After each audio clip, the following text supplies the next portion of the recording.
Ya, jumpa lagi di video kali ini kita akan membahas apa itu yang dinamakan ETL. Ya, ini kalau sebelumnya di kecerdasan bisnis kita sudah belajar mengenali sumber datanya dari mana saja. Kemarin ada di video yang lalu ada sebuah project, ya, sumber datanya diambil dari basis data relasional, ya, SQL, dan yang satunya datanya dari Excel. Kemudian setelah dapat datanya, kemudian dideskripsikan. Nah, gunanya untuk apa dideskripsikan? Nanti supaya kita tahu arahnya data itu mau dibawa kemana sih. Nah, karena proses dalam kecerdasan bisnis itu tidak mudah, butuh effort. Maka dari itu jangan sampai effort yang besar ini sia-sia.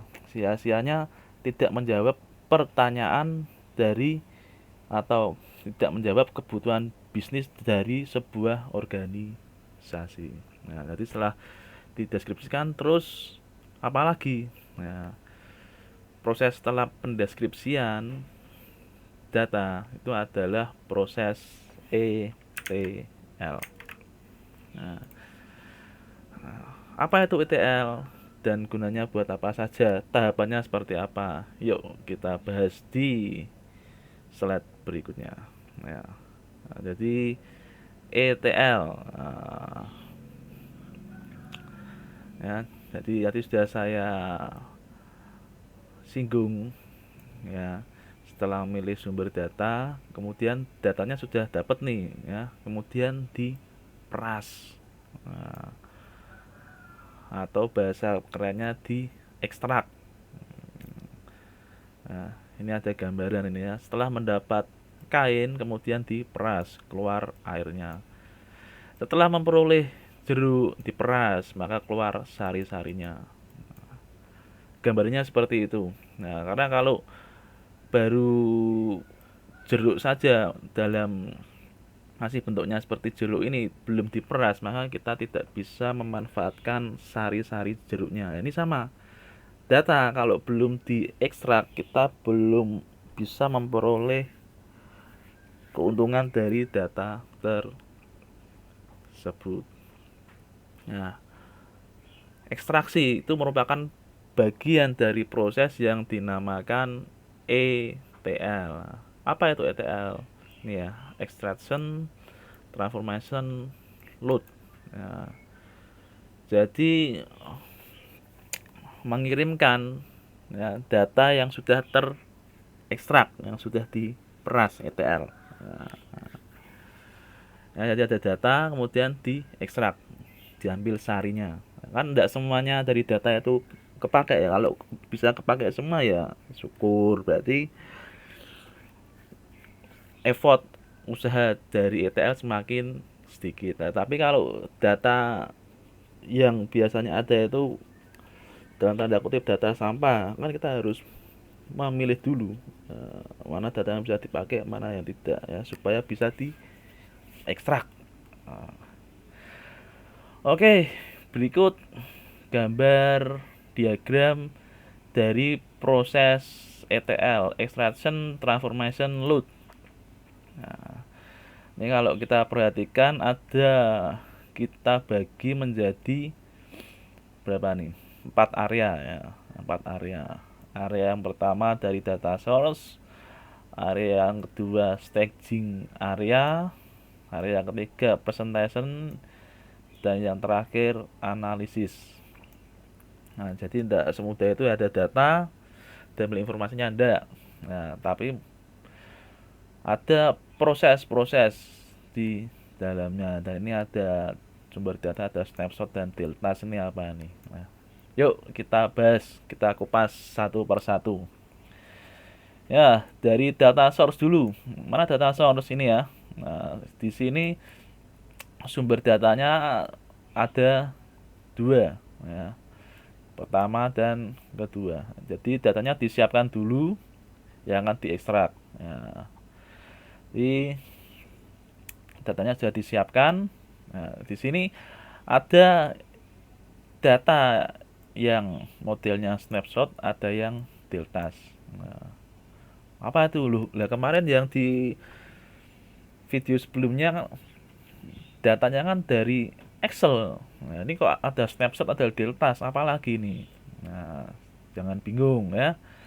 Snapshot ini diperoleh dari query basis data. Nah, jadi istilahnya snapshot itu datanya tidak berubah-ubah. Ya, misalkan di sebuah perusahaan, ya di sebuah perusahaan. Nah, hari ini hari Selasa ya. Tanggal berapa nih? Tanggal 8 November. Nah, 8 November. Nah, misalkan per hari Senin kemarin tanggal 7 November. Per 7 November waktu sore-sore, waktu mau karyawannya mau pulang, ya, petugas IT-nya dia melakukan query dulu. Query untuk apa? Untuk mengekspor. Yang diekspor apa? Basis datanya per tanggal 6 November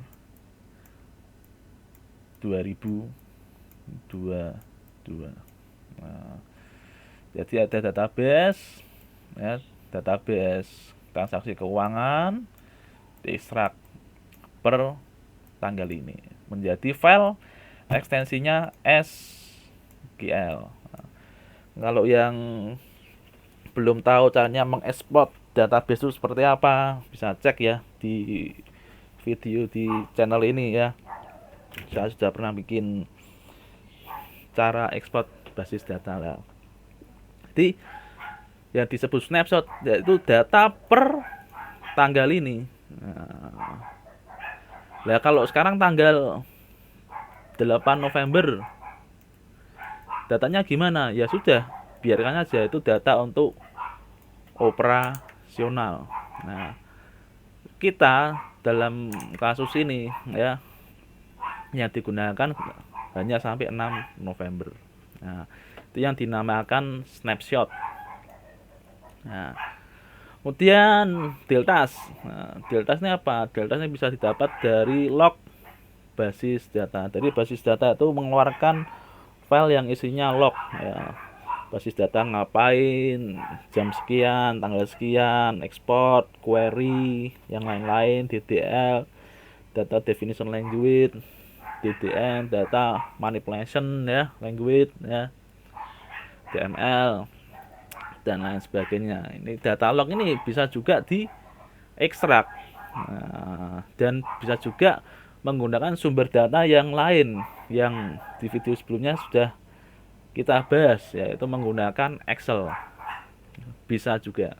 Nah, oke, itu yang di bagian data source atau sumber data. Nah, ya, itu ya. Nah, kemudian berikutnya setelah dari bagian data source, sekarang kita ke bagian staging area. Nah, staging area ini apa yang dilakukan di staging area? Nah, jadi intinya di staging area ini memeras. Data sudah ada, kemudian diekstrak ya dari berbagai macam ya, kemudian diubah menjadi format yang sesuai yang diinginkan. Tujuannya untuk apa? Untuk nanti dikirimkan di bagian presentation, dikirim ke bagian presentation. Nah, formatnya seperti apa sih? Nah, tadi kan kita sudah membahas datanya dari SQL ya, dari SQL. Ceritanya ini diimport. Nah, diimport kemudian diubah formatnya. Nah, jadi yang kita butuhkan saja, misalkan ini ada tabel apa nih? Tabel yang isinya pasien, tabel 1 ya, sebut saja tabel 1. Isinya kolom pasien, ID, nama pasien, kemudian ini given name itu seperti nama KTP ya. Surname itu berarti nama panggilan. Nah, tanggal lahir, kemudian dibuat lagi tabel berikutnya yang isinya kolom treatment, edit, code, label, dan lain sebagainya. Ini yang di staging area ya. Kemudian masuk ke area berikutnya yaitu di presentation. Di presentation ini ya, karena dari staging area sudah dibuat mudah seperti ini, jadi tinggal melakukan query ya. Tinggal melakukan join. Jadi di presentation area nanti kita tinggal mengolah mana saja sih yang kira-kira bisa dijoinkan, mana saja sih yang bisa ditampilkan untuk dikirim menjadi bahan analisa di bagian analisis, aplikasi analisis. Jadi di aplikasi analisis nanti sudah keluar ya bentuknya. Oh, berarti yang paling ramai itu berdasarkan transaksi keuangan yang tadi sudah diekstrak di sini ya. Diekstrak di sini itu menunjukkan di area aplikasi analisanya yang paling ramai itu di hari Senin misalkan. Oh, kenapa kok hari Senin? Ya, biasanya orang setelah pulang kerja langsung belanja, apalagi di tanggal 1 atau tanggal muda. Nah, kira-kira gitu ya. Ya, proses dari ETL, extraction, transformation, load. Ya. Oke, kira-kira gitu saja ya materi kali ini. Kalau ada yang mau tanyakan silakan saja, dan jangan lupa untuk happy coding.